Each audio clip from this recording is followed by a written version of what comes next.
Car एक बार फिर से स्वागत है आपके अपने YouTube चैनल देव जी के ट्रिक्स में। तो दोस्तों मैं यहाँ पर डेली की तरह शाम 3 बजे यहाँ पर पीईटी का मॉडल पेपर आपका सॉल्व कराया जा रहा है। मॉडल पेपर के अंतर देखा जाए तो जो भी आपके यहाँ पर एग्जाम में आता है उसी प्रकार का यहाँ पर टेस्ट पेपर भी आपका है। तो संभवता है कि ऐसे ही क्वेश्चन आपको और ऐसा ही लेवल आपको एग्जाम को देखने को मिलेगा।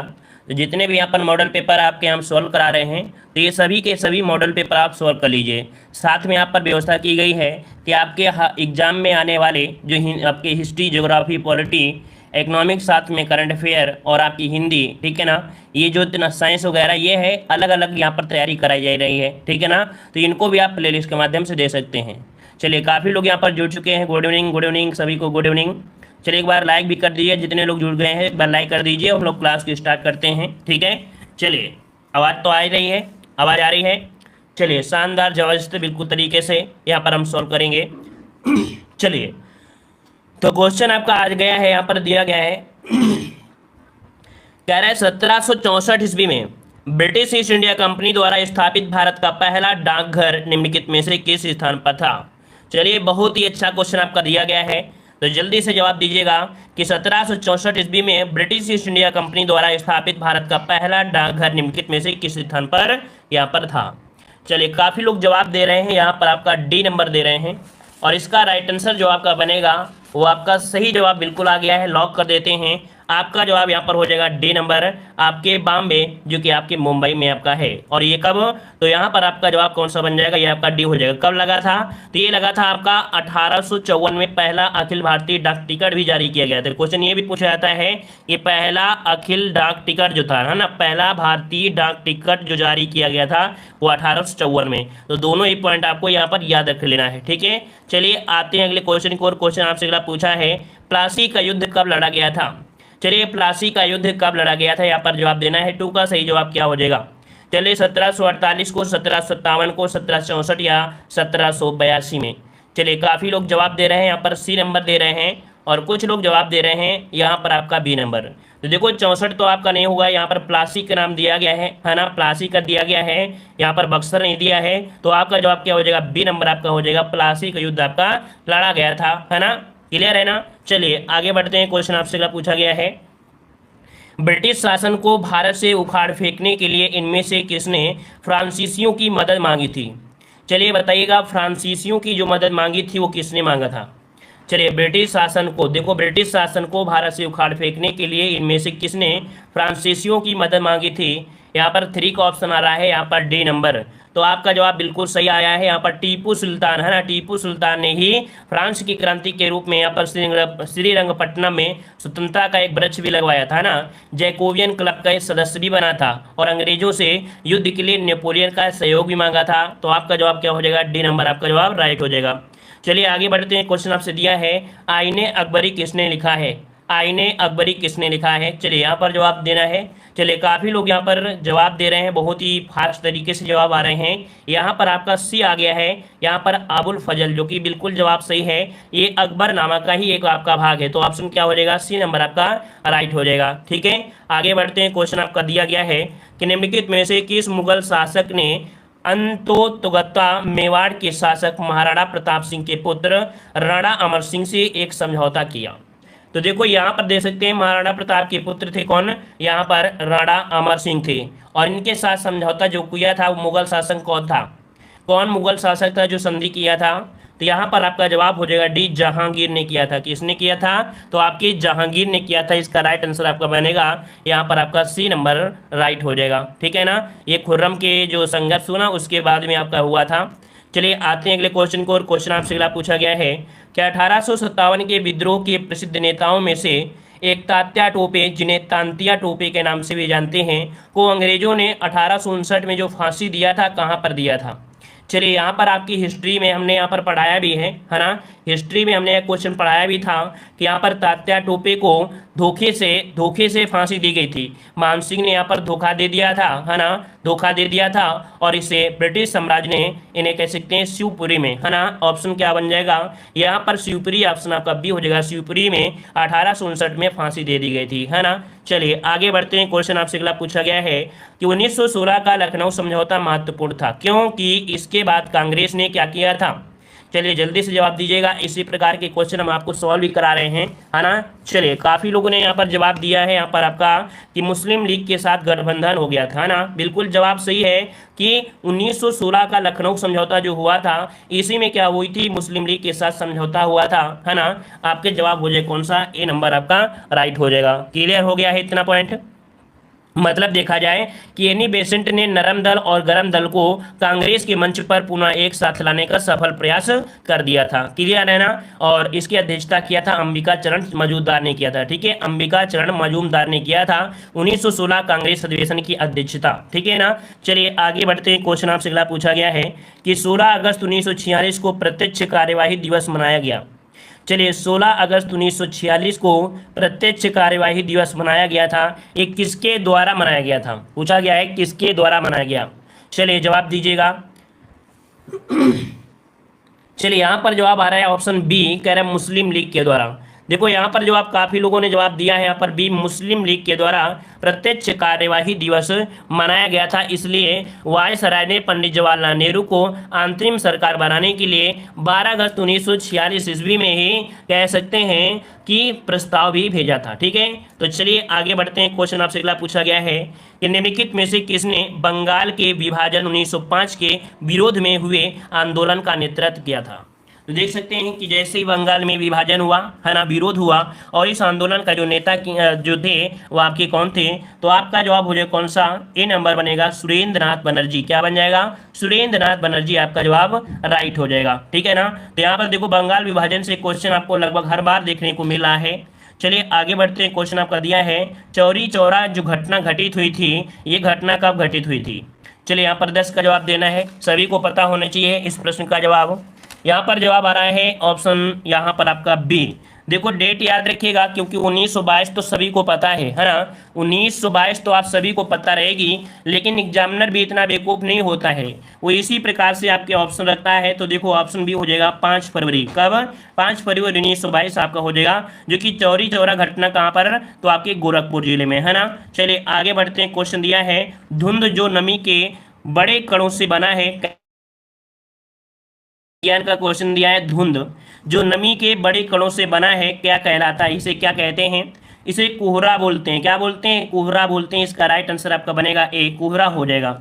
आगे बढ़ते हैं। क्वेश्चन दिया है कि पृथ्वी के उत्तरी गोलार्ध में रहने वाली कुल मानव आबादी का अनुमानित प्रतिशत क्या है। ये यूपीएससी का सबसे प्यारा क्वेश्चन आपका दिया गया है कि पृथ्वी के उत्तरी गोलार्ध में रहने वाली कुल मानव आबादी का अनुमानित प्रतिशत कितना रहता है। ये उत्तरी गोलार्ध की बात किया है, तो याद रखिएगा कि उत्तरी गोलार्ध में देखा जाए तो 90% जनसंख्या आपकी उत्तरी गोलार्ध में ही यहाँ पर निवास करती है। तो आपका जवाब क्या बन जाएगा, यहाँ पर ऑप्शन बन जाएगा डी नंबर, यहाँ पर आपका हो जाएगा। देखो उत्तरी गोलार्ध में देखा जाए तो आपके भूमध्य रेखा के उत्तर में, है ना, आपका अफ्रीका ही पड़ता है, आपका कह सकते हैं यूरोप भी पड़ता है, एशिया भी पड़ता है, और आपका कह सकते हैं उत्तरी अमेरिका भी पड़ता है। कुल मिला के देखा जाए कि लगभग आबादी यहाँ पर हो जाएगा, है ना। यहाँ पर कह सकते हैं लगभग आबादी कहाँ पड़ जाती है, तो ऊपर ही पड़ जाती है, ठीक है। चलिए आगे बढ़ते हैं। क्वेश्चन आपसे अगला पूछा गया है, कह रहा है कि कौन सी पर्वत की चोटी पृथ्वी के केंद्र से दूरतम बिंदु है।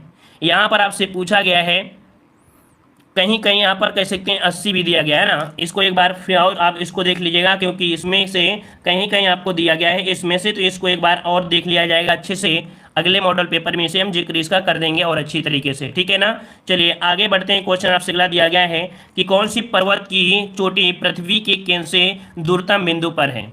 चलिए यहाँ पर बताइएगा दूरतम। देखो क्वेश्चन को कैसे घुमाने का प्रयास किया है, कह दिया है कि पृथ्वी पर्वत की चोटी पृथ्वी के केंद्र से दूरतम बिंदु है, तो कुछ भी यहाँ पर आपको घुमाने का प्रयास करे, आपको घूमना नहीं है, क्योंकि यहाँ पर आपको देखो दिया है माउंट पुंकेश जया, माउंट चिम्बारजो दिया है, माउंट किलिमंजारो दिया है, और माउंट एकांकगुआ है। इनमें से सबसे जो ऊंचा है वो इक्वाडोर वाला है। कौन, यहाँ पर बी हो जाएगा माउंट चिम्बाराजो। माउंट चिम्बाराजो कहाँ पड़ता है, तो आपके इक्वाडोर में पड़ता है, ठीक है, इक्वाडोर है, जो कि पर्वत चोटी केंद्र से दूरतम बिंदु पर आपका है। और यहाँ पर आते हैं अगले क्वेश्चन को, और क्वेश्चन आपसे अगला है कि हवा में विद्यमान में से कौन सी गैस प्रधान रूप से विद्यमान है। चलिए यहाँ पर बताइएगा, इसका जवाब जो बनेगा वो क्या बन जाएगा। चलिए कुछ लोग यहाँ पर जवाब दे रहे हैं कह रहा है हवा में विद्यमान में से कौन सी गैस प्रधान रूप से विद्यमान है? चलिए यहाँ पर आपका 14 नंबर में देखो, 14 नंबर में सबसे ज़्यादा इसके अनुसार आपसे यही आपका लग रहा होगा, ये पूछा गया सबसे ज़्यादा कौन सी है ना। तो हवा में देखो सबसे ज़्यादा आपकी नाइट्रोजन है, आपकी कौन सी सबसे ज़्यादा नाइट्रोजन है ना। फिर यहाँ पर आपकी ऑक्सीजन हो जाएगा, ठीक है ना। चलिए आगे बढ़ते हैं, क्वेश्चन आपसे अगला पूछा है, पटाखा किस देश की मुद्रा है? चलिए यहाँ पर दिया गया है पटाखा, और पटाखा भी याद रखिए यहाँ पर एक मुद्रा है, और किस देश की मुद्रा है? ये आपकी मकाऊ की है। कहाँ की है? ऑप्शन सी हो जाएगा, मकाऊ की मुद्रा है, याद रखिएगा, मकाऊ की मुद्रा है, याद रखिएगा, ठीक है ना। वहीं पर आपकी पनामा की मुद्रा पूछे तो पनामा की मुद्रा है संयुक्त राज्य अमेरिकी डॉलर है, ठीक है ना। लाओस की मुद्रा पूछे तो लाओ कीप है, ठीक है, लाओ कीप लाओस की मुद्रा है। मकाऊ की आपके क्या है? पटाखा है, और मैक्सिको की है मैक्सिकन पेसो, मैक्सिकन पेसो, ठीक है। चलिए आते हैं अगले क्वेश्चन को, और क्वेश्चन आपसे अगला पूछा गया है, नाबार्ड का विस्तृत रूप क्या है? बच्चे को पता होना चाहिए, क्योंकि ये क्वेश्चन तो आपको 100% लगभग देखा जाए एग्जामों में देखने को मिल देता है ना। काफी लोगों ने जवाब दिया है national bank for agriculture and rural development, बिल्कुल जवाब सही है। इसका ऑप्शन बनेगा कौन सा? बी नंबर इसका जवाब आपका राइट हो जाएगा, है ना। इसका पूरा नाम है राष्ट्रीय कृषि और ग्रामीण विकास बैंक, और एक ऐसा बैंक है जो ग्रामीणों को उनके विकास और आर्थिक रूप में जीवन स्तर को सुधारने के लिए ये आपका बनाया गया है। कभी कभी यहाँ पर ये क्वेश्चन पूछ लेता है कि इसकी स्थापना कब हुई थी, ये भी डेट आपको याद रखना है। इसकी जो स्थापना हुई थी कब हुई थी? 12 जुलाई, ये डेट याद रखिए क्योंकि डेट बहुत पूछी जाती है। 12 जुलाई, और आपकी कब? 1982, 12 जुलाई 1982 की इसकी स्थापना की गई थी। अब तो आपको पॉइंट याद रहना चाहिए, याद रहेगा। चलिए फिर आगे बढ़ लेते हैं, क्वेश्चन आपसे अगला पूछा गया है। यहाँ पर क्वेश्चन आपसे अगला पूछा गया है, कह रहा आपसे ऐसा राज्य जहाँ कोई क्षेत्रीय ग्रामीण बैंक नहीं है। चलिए बताइए ऐसा कौन सा बैंक है जहाँ पर कोई भी क्षेत्रीय ग्रामीण बैंक यहाँ पर नहीं है। चलिए यहाँ पर जवाब देना है। चलिए काफ़ी यहाँ पर महान विद्वान साथी जुड़े हैं, जो लोग यहाँ पर देखते ही जवाब दे रहे हैं, क्वेश्चन को देखते हैं और आंसर तुरंत दे देते हैं। यहाँ पर ऑप्शन बन जाएगा ए नंबर, सिक्किम आपका जवाब यहाँ पर राइट हो जाएगा, ठीक है। सिक्किम और गोवा यहाँ पर आपकी नहीं है, ठीक है, सिक्किम और गोवा पर आपकी बैंक है या आपकी नहीं है, तो ऑप्शन क्या हो जाएगा? यहाँ पर आपका ही हो जाएगा। यहाँ पर दिया क्षेत्रीय ग्रामीण बैंक, अगर पूछे तो यहाँ पर याद रखिएगा कि यहाँ पर आपके 2 अक्टूबर 1975 को इसकी स्थापना आपकी की गई थी। चलिए आगे बढ़ते हैं, क्वेश्चन दिया है, 1 रुपए के नोट पर किसके हस्ताक्षर होते हैं? 1 रुपए के नोट पर जो हस्ताक्षर होते हैं वो किसके होते हैं? चलिए यहाँ 18 नंबर देना है, 18 नंबर में आ रहा है, 1 रुपए के नोट पर जो हस्ताक्षर होते हैं वो आपके वित्त सचिव के होते हैं। किसके होते हैं? वित्त सचिव के होते हैं, याद रखिए, वित्त सचिव के होते हैं, ठीक है ना, जिस पर वित्त मंत्रालय के सचिव का हस्ताक्षर आपका होता है। क्लियर है ना। चलिए आते हैं अगले क्वेश्चन को, और क्वेश्चन आपसे अगला पूछा गया है, यहाँ पर दिया है, सकल घरेलू बजट में कौन प्रमुख योगदान करता है? सकल घरेलू बचत में कौन प्रमुख योगदान करता है? जो आपकी सकल घरेलू बचत आपकी होती है, इसमें से आपका योगदान कौन सा करेगा? तो योगदान कौन से करते हैं? घर में सकल घरेलू है तो भाई कौन करेगा? तो परिवार की बात करेंगे, मतलब कह सकते हैं सकल घरेलू बचत में प्रमुख योगदान होता है वो परिवार का होता है, क्योंकि राष्ट्रीय आय में प्रति व्यक्ति आय को भी जोड़ा जाता है। जब प्रति व्यक्ति आय बढ़ेगी तो व्यक्ति का जीवन स्तर क्या हो जाएगा? सुधर जाएगा। और घरेलू बचत बढ़ेगी, इससे जीडीपी में क्या हो जाएगी? वृद्धि हो जाएगी, है ना। इससे बढ़ती हुई आय बढ़ेगी, और राष्ट्रीय आय बढ़ने से देश की प्रगति हो जाएगी, ठीक है। चलिए आते हैं अगले क्वेश्चन को, और क्वेश्चन आपसे अगला दिया है, भारत में हरित क्रांति की जो जनक है आपकी कौन है? भारत में हरित क्रांति पूछा गया है, और आपका जवाब क्या हो जाएगा? काफ़ी लोगों ने जवाब दिया है, यहाँ पर आपका बहुत ही फास्ट तरीके से सी नंबर दे रहे हैं, और आपका जवाब सी है, बिल्कुल है, भारत में दिया है। तो एम.एस. स्वामीनाथन क्या हो जाएंगे? एम.एस. स्वामीनाथन है, जिन्हें भारत में हरित क्रांति का जनक कहा जाता है, ठीक है ना। आपको पता है कि 1966-67 के समय आपके कह सकते हैं कि एक अमेरिकी वैज्ञानिक थे, है ना, अमेरिकी वैज्ञानिक थे डॉक्टर नॉर्मन बोरलॉग, उन्हीं से प्रेरित होकर कह सकते हैं कि यहाँ पर भारत में हरित क्रांति की शुरुआत आपकी हुई थी। चलिए आगे बढ़ते हैं, क्वेश्चन आपसे अगला दिया है, निम्नलिखित में से किसने पहले 1935 में संविधान सभा का सुझाव प्रस्तावित किया था? तो यहाँ पर आपको समय भी दे दिया था कि आप कंफ्यूज ना हो। 1935 में संविधान सभा का सुझाव जो प्रस्तावित किया सबसे पहले किसने किया था? चलिए यहाँ पर देना है जवाब, सही क्या हो जाएगा? तो 1935 में जो सुझाव दिया था संविधान सभा का, एम.एन. राय ने दिया था। क्या जवाब बनेगा? ऑप्शन यहाँ पर डी हो जाएगा, एम.एन. राय के द्वारा आपका किया गया था। वहीं पर आपके 1936 में कब? 1936 में आपकी कांग्रेस के फैजपुर अधिवेशन में संविधान सभा के महत्व की व्याख्या की गई थी। तो पहले की गई थी 1935 में एम.एन. राय के द्वारा, 1936 में फैजपुर का जो आपका कांग्रेस अधिवेशन हुआ था तो उसमें से कांग्रेस के अधिवेशन ने इसका जिक्र किया था, व्याख्या किया था। चलिए आगे बढ़ते हैं। क्वेश्चन दिया है संविधान की किस अनुच्छेद के प्रावधानों के अंतर्गत भारत सरकार ने भारत रत्न और पद्म श्री को प्रारंभ किया। बताइए, यहाँ पर देखो दिया है भारत रत्न और आपका पद्म श्री, ये किस आर्टिकल के प्रावधानों के अंतर आपका है? 22 का जवाब देना है। तो 22 का आपने पढ़ा होगा उपाधियों का अंत, है ना। ऑप्शन क्या हो जाएगा? डी। अनुच्छेद 18 के प्रावधानों के अंतर भारत सरकार ने भारत रत्न और पद्म पुरस्कारों जैसे आपका पद्म विभूषण, पद्म भूषण, पद्मश्री को प्रारंभ किया था। आपको पता होगा कि सेना, है ना, देखो आपके आर्टिकल 18 में कहा गया है कि राज्य, सेना या विद्या संबंधी, है ना, सम्मान के अतिरिक्त तो कोई भी उपाधि प्रदान नहीं कर सकता है ना। तो ऑप्शन क्या हो जाएगा? D number. अगला क्वेश्चन दिया है कि राष्ट्रपति द्वारा सभा में कितने सदस्यों को नामित किया जा सकता है? यहाँ पर देखो सभा दिया है, लेकिन यहाँ पर त्रुटि, बस यहाँ पर कह सकते हैं गलती है, यहाँ पर राज्यसभा होगा। क्या हो जाएगा? राज्यसभा होगा। और राज्यसभा में कितने? तो 12 सदस्यों का नामित किया जाना, यहाँ पर ऑप्शन बनेगा सी नंबर आपका हो जाएगा। जो कि आर्टिकल नंबर आपका 80 का यहाँ पर थर्ड में आपका ये जिक्र किया गया है कि राष्ट्रपति साहित्य, विज्ञान, कला और समाज सेवा के ज्ञान या विशेष कौशल वाले जो भी व्यक्ति हैं उन्हें मनोनीत कर सकता है। ठीक है, चलिए आगे बढ़ते हैं। क्वेश्चन दिया गया है कि भारतीय संविधान का अनुच्छेद 324 से लेकर 329 निम्नलिखित में से किस पहलू से संबंधित है?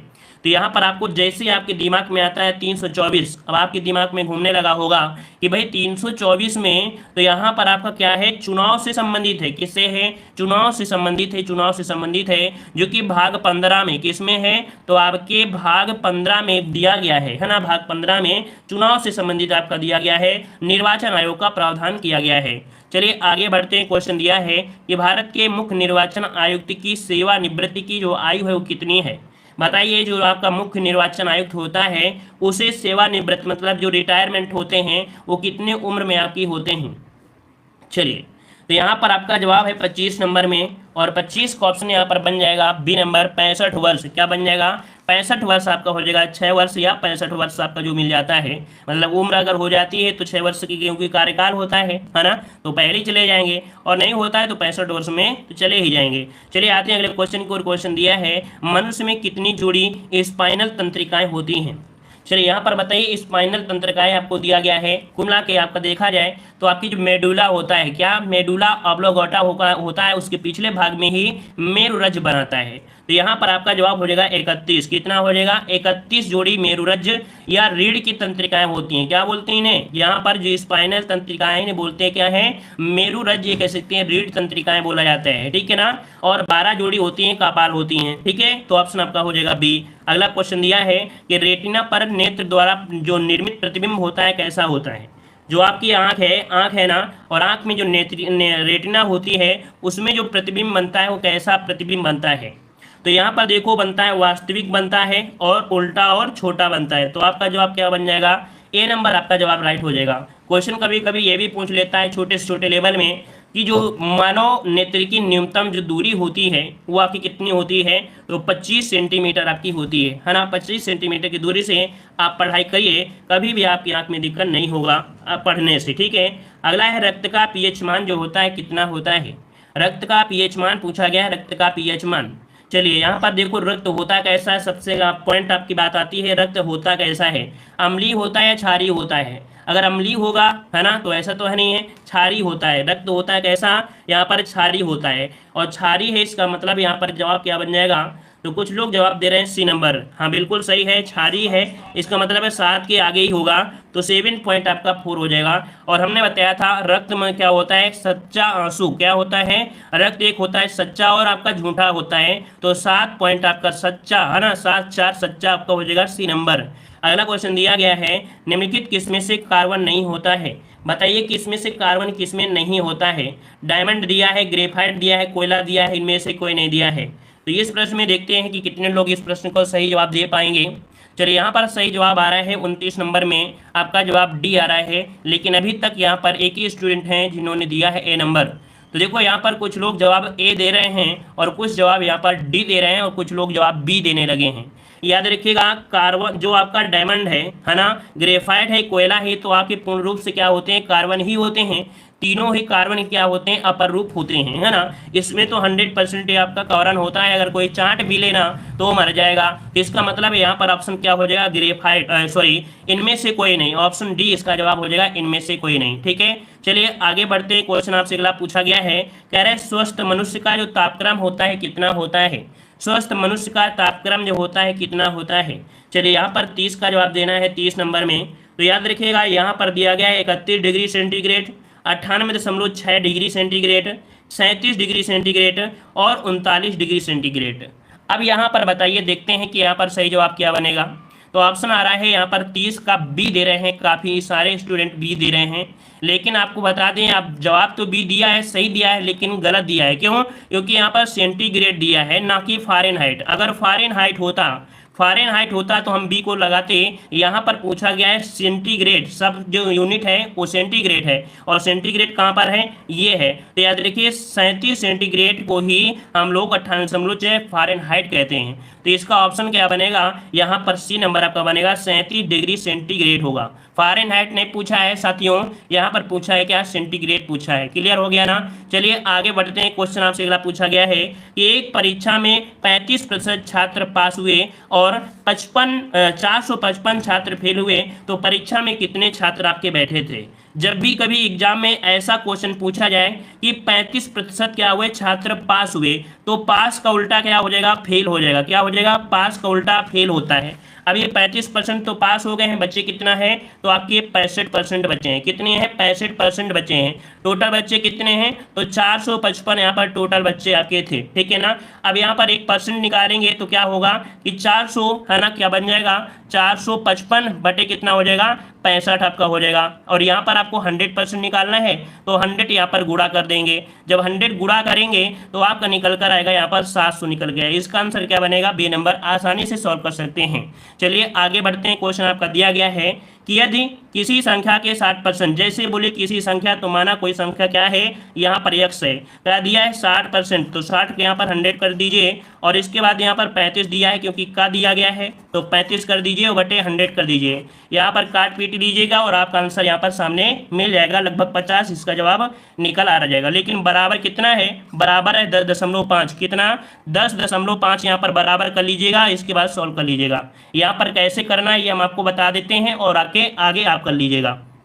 चलिए अगला क्वेश्चन दिया गया है कि दो संख्याओं के वर्गों का योग 68 है। तो दो संख्याओं के वर्गों का दिया है, माना यहाँ पर देखो वर्गों का है और आपका योग दिया है, तो आपने सूत्र पढ़ा होगा a+b वगैरह, कुछ पढ़े हैं कि नहीं पढ़े हैं। तो यहाँ पर a² + b², a² + b² बराबर कितना दिया है, 68 दिया है कि नहीं दिया है।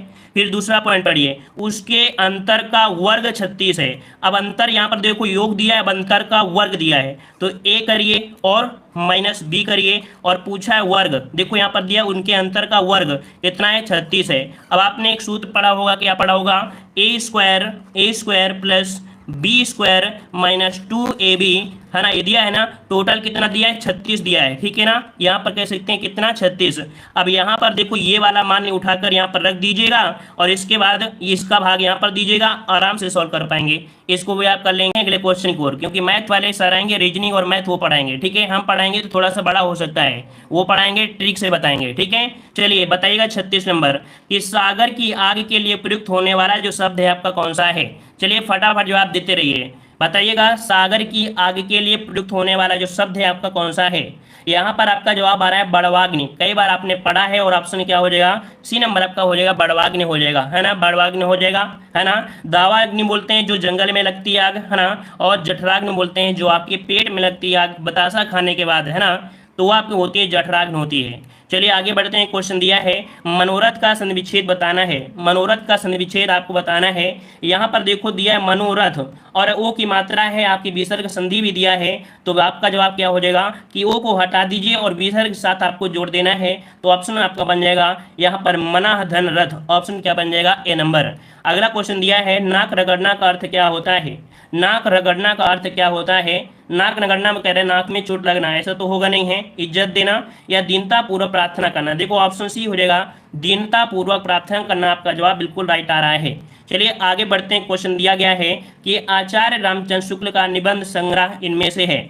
चलिए बताइए आचार्य रामचंद्र शुक्ल का इनमें से कौन सा निबंध संग्रह है। माटी का फूल है क्या? चिंतामणि है। कौन सा है? चलिए ऑप्शन आ गया है यहाँ पर बी नंबर, यहाँ पर चिंतामणि। बचपन में आपने पढ़ा होगा, जब हाई स्कूल में थे तभी आपने पढ़ा होगा कि जो कि सर्वाधिक विश्वस्त आलोचना आप माने जाते हैं। ऑप्शन आपका बी हो जाएगा। अगला क्वेश्चन दिया है कि शब्द और विलोम की दृष्टि से निम्नलिखित में से कौन सा विकल्प सही नहीं है? सही नहीं है। तो यहाँ पर देखो दिया गया है यौवन का दिया है, वर्धक के दिया गया है ना।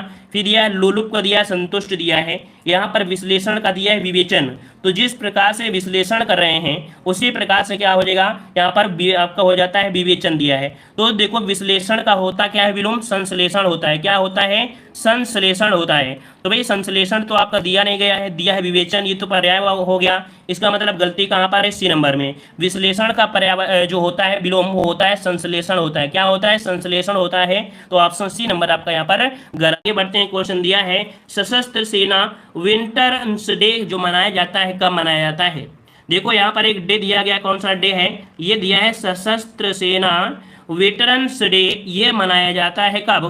तो यहाँ पर आपका 14 जनवरी बनेगा। क्या बनेगा? 14 जनवरी। इसका राइट आंसर आपका सी हो जाएगा, 14 जनवरी बन जाएगा। अगला दिया है भारत का सर्वोच्च नागरिक सम्मान कौन सा है? यहाँ पर बताइएगा कि भारत का सर्वोच्च नागरिक सम्मान इनमें से कौन सा हो जाएगा। इस प्रश्न का जवाब लगभग सभी का यहाँ पर सही आ रहा है। ये है आपका भारत रत्न है। अपने भारत का सर्वोच्च नागरिक सम्मान माना जाता है, आपके भारत रत्न को माना जाता है। तो आपका जवाब क्या हो जाएगा? यहाँ पर जवाब हो जाएगा डी नंबर आपका राइट हो जाएगा। क्लियर है ना? अगर हम आपसे पूछे कि भारत रत्न की शुरुआत कब की गई थी, तो सबसे पहले शुरुआत की गई थी 1954 में की गई थी। 1954 में की गई थी। क्लियर है ना? क्लियर है। चलिए आगे बढ़ते हैं। क्वेश्चन आपका दिया गया है कि किस शहर को अभी तक राष्ट्रीय राजधानी क्षेत्र में सम्मिलित नहीं किया गया है? आपने सुना होगा, आपने पढ़ा होगा एनसीआर, है ना। एनसीआर में यहाँ पर पूछा गया है कि कौन से यहाँ पर शहर को अभी तक शामिल नहीं किया गया है। यहाँ पर है 72 नंबर, और 72 का ऑप्शन जो बनेगा ये बन जाएगा सी, अलीगढ़ को शामिल इसमें से नहीं किया गया है। अलीगढ़ शहर को अभी तक राष्ट्रीय क्षेत्र में नहीं शामिल है। और वहीं पर आपका जींद करनाल जो हरियाणा है, मुजफ्फरनगर जो उत्तर प्रदेश का है, ये सब राष्ट्रीय राजधानी क्षेत्र में आपके सम्मिलित हैं। ठीक है, चलिए आगे बढ़ते हैं। क्वेश्चन दिया गया है कि किस सिख गुरु की जयंती गुरु पर्व त्योहार के रूप में मनाई जाती है? चलिए क्वेश्चन बताइएगा, किस सिख गुरु की जयंती है गुरु पर्व त्योहार के रूप में मनाई जाती है? गुरु पर्व त्योहार के रूप में मनाई जाती है, कौन सा हो जाएगा? तो यहाँ पर आपका हो जाएगा गुरु नानक देव। काफी लोगों ने जवाब दिया है डी नंबर, है ना। डी नंबर आपका जवाब बिल्कुल सही है, क्योंकि इन्होंने सिख धर्म की स्थापना किया था। ठीक है ना। चलिए आगे बढ़ते हैं। क्वेश्चन दिया गया है इनमें से कौन सा लोक नृत्य हरियाणा राज्य से संबंधित नहीं है? हरियाणा राज्य से संबंधित आपका लोक नृत्य इनमें से कौन नहीं है? तो देखिए यहाँ का आपका है धमाल है, खुरिया है, और आपका झूमर भी है, लेकिन जवारा आपके हरियाणा का नहीं है। तो आपका जवाब क्या हो जाएगा? यहाँ पर हो जाएगा डी। अब आपके दिमाग में आया होगा कि सर ये भी बता दीजिए जवारा कहाँ का है? तो जवारा है आपके एमपी का। कहाँ का है? तो आपके एमपी का है, याद रखिएगा। ठीक है, एमपी। अगला क्वेश्चन दिया है कि ढलाई और उनका कोटी राज्य के जिले हैं। देखो यहाँ पर दिया गया है क्या? यहाँ पर एक जिला दिया है ढलाई और एक जिला दिया है उनाकोटी, है ना। ये जो आपके जिले हैं किस राज्य के हैं? पहली बार आप सुन रहे होंगे, है ना, पहली बार आप सुन रहे होंगे। ये है आपके त्रिपुरा के। कहाँ के हैं? ऑप्शन सी हो जाएगा। ये आपके त्रिपुरा के दोनों ही जिले हैं। इनका मुख्यालय आपका क्या है? तो इसका जो मुख्यालय है ढलाई का, ये आपका पड़ता है आपके अम्बासा, और ये जो उनका कोटा आपका है ना, इसका पड़ता है आपका कैलाश शहर पड़ता है। ठीक है ना। चलिए आते हैं अगले क्वेश्चन को। और क्वेश्चन आपसे अगला है कि निम्न वन्यजीव अभ्यारण्यों में से कौन सा उत्तर प्रदेश में स्थित है? चलिए यहाँ पर बताइए कौन सा वन्यजीव अभ्यारण्य है जो आपके उत्तर प्रदेश में है। आपने यूपी जीके में अच्छी तरीके से पढ़ा होगा। तो यहाँ पर देख सकते हैं कि आपका जवाब 76 नंबर में क्या बन सकता है। चलिए 76 नंबर में दिया गया चंद्रप्रभा, है ना। चंद्रप्रभा जो आपका जवाब है बिल्कुल सही है। ये आपके चंदौली में है ना। कहाँ पर है? चंदौली में है। ऑप्शन कौन सा हो जाएगा? 76 का ऑप्शन बन जाएगा आपका यहाँ पर डी नंबर। ठीक है ना। चलिए अगला क्वेश्चन दिया है उत्तर प्रदेश में कुल कितने जिले हैं?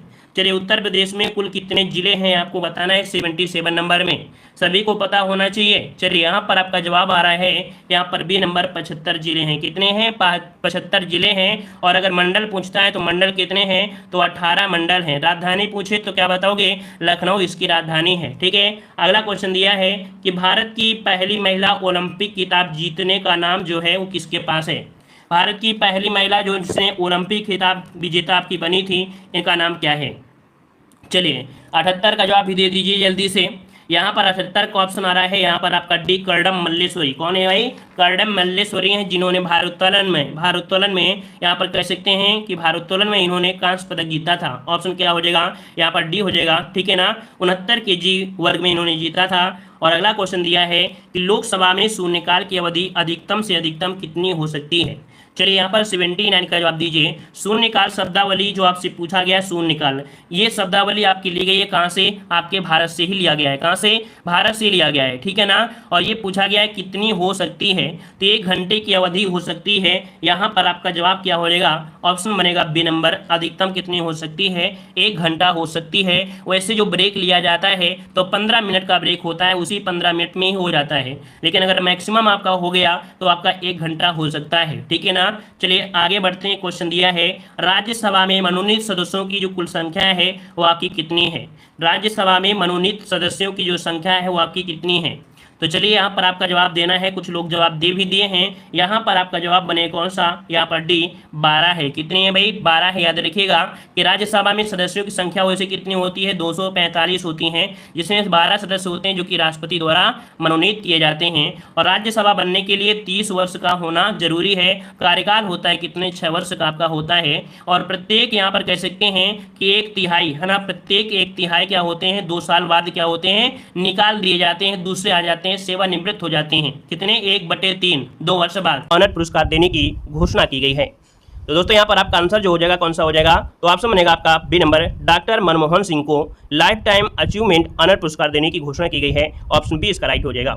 नेक्स्ट क्वेश्चन यहाँ पर आपसे कह रहा है एशियाई फुटबॉल परिसंघ के अनुसार निम्नलिखित में से कौन सा देश प्रथम बार 2027 के एशियाई राष्ट्र कप की मेजबानी करेगा? दोस्तों यहाँ पर देख सकते हैं ये प्रथम बार है जो कि 2027 के एशियाई राष्ट्र कप की मेजबानी करने जा रहा है। तो यहाँ पर 2 को ऑप्शन में से क्या हो जाएगा?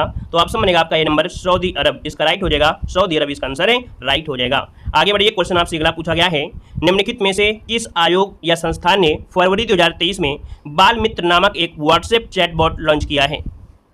यहाँ पर 3 की अगर बात करते हैं तो ऑप्शन आपका ए हो जाएगा, दिल्ली बाल अधिकार संरक्षण आयोग ने बाल मित्र नामक एक व्हाट्सएप जो चैटबॉट ऐप है उसको लॉन्च किया है। ऑप्शन बनेगा आपका ए नंबर है, राइट हो जाएगा। और आगे बढ़िए। क्वेश्चन आपसे अगला पूछा गया है निम्नलिखित में से किसने मातृभूमि इंटरनेशनल फेस्टिवल ऑफ लेटर्स के 4थे संस्करण में मातृभूमि बुक ऑफ द ईयर पुरस्कार जीता है? देखिए 4 की अगर बात करते हैं तो ऑप्शन यहाँ पर क्या हो जाएगा? बी नंबर, डॉक्टर पैगी मोहन मातृभूमि बुक ऑफ द ईयर पुरस्कार जीता है। यहाँ पर आंसर जो आपका है वो आपका बी नंबर है, राइट हो जाएगा। और आगे बढ़ते हैं। क्वेश्चन आपसे अगला पूछा गया है फरवरी 2023 में निम्नलिखित में से किस देश के क्रिकेट एसोसिएशन ने पूर्व राष्ट्रीय भारतीय क्रिकेटर मोंटी देसाई को अपनी राष्ट्रीय क्रिकेट टीम का मुख्य कोच नियुक्त किया है? तो दोस्तों ये पूर्व भारतीय क्रिकेटर है, इनका नाम है मोंटी देसाई। इनको अपनी राष्ट्रीय क्रिकेट टीम का मुख्य कोच नियुक्त किया है। किस देश ने? तो यहाँ पर आपका ऑप्शन हो जाएगा सी नंबर है, नेपाल ने। आपका आंसर हो जाएगा सी नंबर हो जाएगा। और आगे बढ़ते हैं। क्वेश्चन आपसे अगला पूछा गया है निम्नलिखित में से किस भारतीय अमेरिकी को फरवरी 2023 में हार्वर्ड लॉ स्कूल में हार्वर्ड लॉ रिव्यू का अध्यक्ष चुना गया है? देखिए 6 नंबर का जो ऑप्शन है यहाँ पर हो जाएगा अप्सरा अय्यर को। किसे नियुक्त किया गया है? अप्सरा अय्यर, जो कि ऑप्शन बनेगा आपका ये नंबर है, राइट हो जाएगा। और आगे बढ़िए। क्वेश्चन आपसे अगला पूछा गया है निम्नलिखित में से कौन हाल ही में संपन्न महिला प्रीमियर लीग की नीलामी की सबसे महंगी खिलाड़ी बनी है? दोस्तों आपने देखा होगा कि इस बार को महिलाओं का भी क्या हुआ था? IPL हुआ, जिसे WPL कहा गया है। और इसमें से सबसे महंगी जो आपकी नीलामी में सबसे महंगी खिलाड़ी आपकी रही वो कौन सी हैं? तो यहाँ पर आंसर आपका भी हो जाएगा स्मृति मंधाना, है ना। इनको 3.40 करोड़ के साथ सबसे महंगी प्लेयर आपकी बनी है। तो ऑप्शन क्या हो जाएगा आपका? बी नंबर है, राइट हो जाएगा। मुंबई इंडियंस इसमें से जीती भी थी। आगे बढ़िए। क्वेश्चन आपसे अगला पूछा गया है निम्नलिखित में से किस देश ने फरवरी 2023 में निवेश के अवसरों पर चर्चा करने के लिए पहली I2U2 उप मंत्री स्तरीय बैठक की मेजबानी की है? तो यहाँ पर I2U2 आपका होगा। और यहाँ पर जो आपका आंसर है दोस्तों इनमें से क्वेश्चन नंबर 8 में क्या हो जाएगा? चलिए यहाँ पर आपका हो जाएगा संयुक्त अरब अमीरात, जिसे आबू धाबी कहते हैं। तो यहाँ पर आंसर आपका बनेगा कौन सा? ए हो जाएगा, राइट। आगे बढ़िए। क्वेश्चन आपसे अगला पूछा गया है। चलिए क्वेश्चन आपका अगला आ गया है कि हाल ही में निम्नलिखित में से किस राज्य ने लाडली बहन योजना शुरू करने की घोषणा की है? लाडली बहन योजना शुरू करने की घोषणा किया है। यहाँ पर ऑप्शन आपका भी हो जाएगा मध्य प्रदेश सरकार। कौन? मध्य प्रदेश सरकार के द्वारा ये महत्वाकांक्षी योजना आपकी है, जो कि बेटियों को प्रत्येक महीने 30 मतलब कह सकते हैं 3000 की राशि आर्थिक मदद के तौर पर देगी। तो इसका ऑप्शन बी नंबर इसका राइट हो जाएगा। और ऐसी लड़कियां हो जो कि आर्थिक रूप से क्या हो जाएंगी? थोड़े सशक्त होंगे। आगे बढ़िए। क्वेश्चन आपसे अगला पूछा गया है निम्नलिखित में से कौन सा राज्य 13वीं हॉकी इंडिया सीनियर महिला राष्ट्रीय चैंपियंस 2023 का चैंपियंस रहा है? देखिए 10 की अगर बात करते हैं तो ऑप्शन यहाँ पर हो जाएगा मध्य प्रदेश। कौन है? मध्य प्रदेश इसका जो आंसर है यहाँ पर राइट हो जाएगा। और यहाँ पर आगे बढ़ते हैं क्वेश्चन। तो चलिए आते हैं, यहाँ पर आपका दिया गया है गद्यांश। अब यहाँ पर आपको लोग पढ़ेंगे यहाँ पर हिंदी में गद्यांश। तो देखो यहाँ पर दिया गया है कुछ क्षमताओं से संबंधित है। यहाँ पर थोड़ा सा देखो गद्यांश इतना बड़ा है ना, पढ़ेंगे तो हो सकता है बहुत बड़ा लग जाए, लेकिन फिर भी यहाँ पर जो जरूरी होगा गद्यांश का क्वेश्चन तो उसे हम लोग सॉल्व कर सकते हैं। ठीक है, यहाँ पर पढ़ने वाला टोटल यहाँ पर पढ़ने वाला गद्यांश था और पढ़ने के बाद इसका जवाब दे सकते थे। यहाँ पर एक क्वेश्चन दिया है साहित्य शब्द में एक प्रत्यय लगाने पर जो शब्द बनेगा वो कौन सा बनेगा। एक गद्यांश का ही क्वेश्चन है, वैसे जो क्वेश्चन थे वो गद्यांश को पढ़ोगे तभी इसमें निकल कर आएगा। हम कभी कभी गद्यांश को छोड़ भी देते हैं और कभी कभी गद्यांश को सॉल्व भी करा देते हैं। ठीक है ना। तो यहाँ पर देखो आपका साहित्यिक में यहाँ पर जवाब आ गया है 45 नंबर का जवाब आया है यहाँ पर ऑप्शन सी। साहित्यिक का जवाब हो जाएगा सी नंबर आपका जवाब यहाँ पर राइट हो जाएगा साहित्यिक। ठीक है, चलिए आते हैं अगले क्वेश्चन की ओर। क्वेश्चन दिया है यहाँ पर देखो, यहाँ पर दी गई हैं पंक्तियां, और पंक्तियां जब मिलेंगी तो आपकी छोटी मिलेंगी, पंक्तियां मिलेंगी छोटी मिलेंगी, लेकिन उन्हीं से लिया हुआ वर्ण होता है जो कि बहुत ही आसान आपका यहाँ पर होता है। ठीक है ना।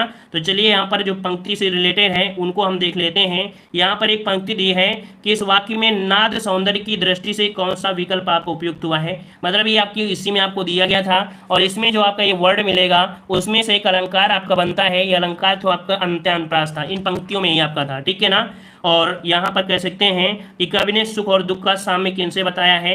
तो ये भी जो आपका है आपके गद्यांश से है, तो ये गद्यांश में भी आपको पढ़ सकते हैं। ठीक है, दिन और रात हो जाएगा। और यहाँ पर आपका दिया है सुख और दुख से ध्वनि साम्य वाला जो शब्द है सुख और दुख, सुख और दुख जो आपका होता है इससे जुड़ा आपका है वो आपका, तो यहाँ पर हो जाएगा मुख के बारे में बोला गया है। तो आज हमने यहाँ पर कह सकते हैं आज हमने यहाँ पर गद्यांश को पूरा नहीं कराया है। ठीक है, गद्यांश को हमने यहाँ पर सॉल्व नहीं कराया है, दूसरे दिन हम आपको सॉल्व करा देते हैं। ठीक है ना, क्योंकि जब टेस्ट पेपर लगता है कि नहीं छोटा है तो हम पूरे गद्यांश पढ़ देते हैं। ठीक है, तो आज के जो 10 नंबर थे वो हम आपको पूरी तरीके से ये समझ रहे हैं कि 10 नंबर आप लोग सॉल्व कर लोगे। ठीक है, अदर में आप लोगों ने स्कोर कितना रहा है इसका जवाब आप लोग धन्यवाद।